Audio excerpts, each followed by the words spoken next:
আসসালামু আলাইকুম। আজকের হাতে ডলা চিংড়ি মাছের ভর্তা করবো। এখানে চিংড়ি মাছটা ভালো করে শুকনো শুকনো করে একেবারে তেলে টাইটে নিচ্ছি। এখানে আছে রসুনটাও তেলে টাইটে নিচ্ছি। এখানে আছে কাঁচা পেঁয়াজ আর এখানে আছে মরিচ। এখন আমি মাখা শুরু করি। তো আমার মরিচটা ডলা শেষ, আর রসুনগুলো ডলে নিই।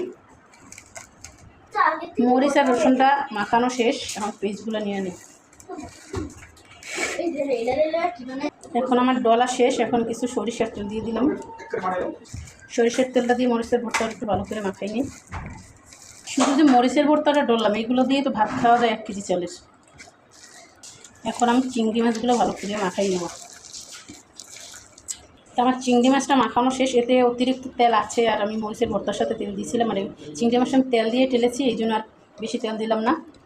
তো এই হাতে মাখা চিংড়ি মাছের ভর্তা আপনারা এরকমের একবার ট্রাই করে দেখবেন। গরম গরম ভাতের সাথে কিন্তু অনেক স্বাদ। তো আমি এখানে ভাত নিয়ে নিয়েছি, এক টুকরো লেবু নিয়ে নিলাম। একটু খেয়ে টেস্ট করে দেখবো যে কেমন হয়েছে ভর্তাটা।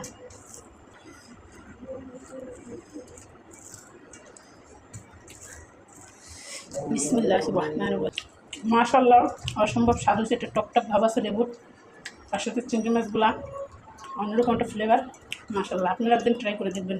সবাই ভালো থাকবেন। আল্লাহ হাফেজ। আর রেসিপিটা কেমন হয়েছে সবাই একটু লাইক কমেন্ট করে জানাবেন।